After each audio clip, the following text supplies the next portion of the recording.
In Florida and in Texas, a lot of scams are popping up. One of the big ones, people try and sell flood damaged cars across state lines. Now, those cars could start making their way to our area soon, so you want to be on the lookout for that.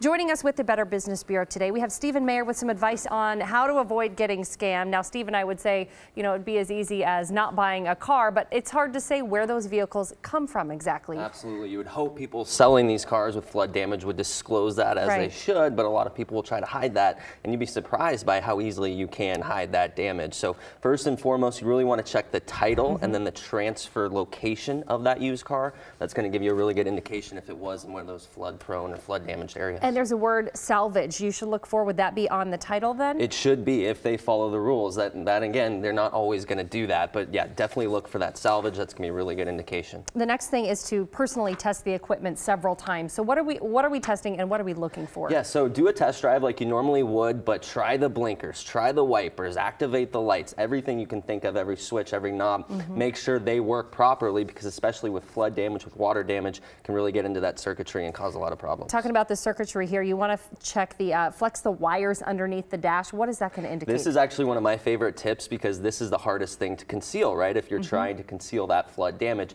get under the dashboard almost like you might be hot wiring the car, right? Look for any circuitry, any fuses, any wires, and test them, feel them, see if they're brittle, see if they're dry, see if they crack under any movement. That's going to be a really good indication that it had some water damage. Absolutely. And then last up, the VIN number. So you want to get a copy of this, of the vehicle report. That's right. Yeah, the VIN number is located in several places all around the car, because a lot of people will try to scratch that number out or conceal it. So make sure you verify it in several locations on the car. Windshield is one of them.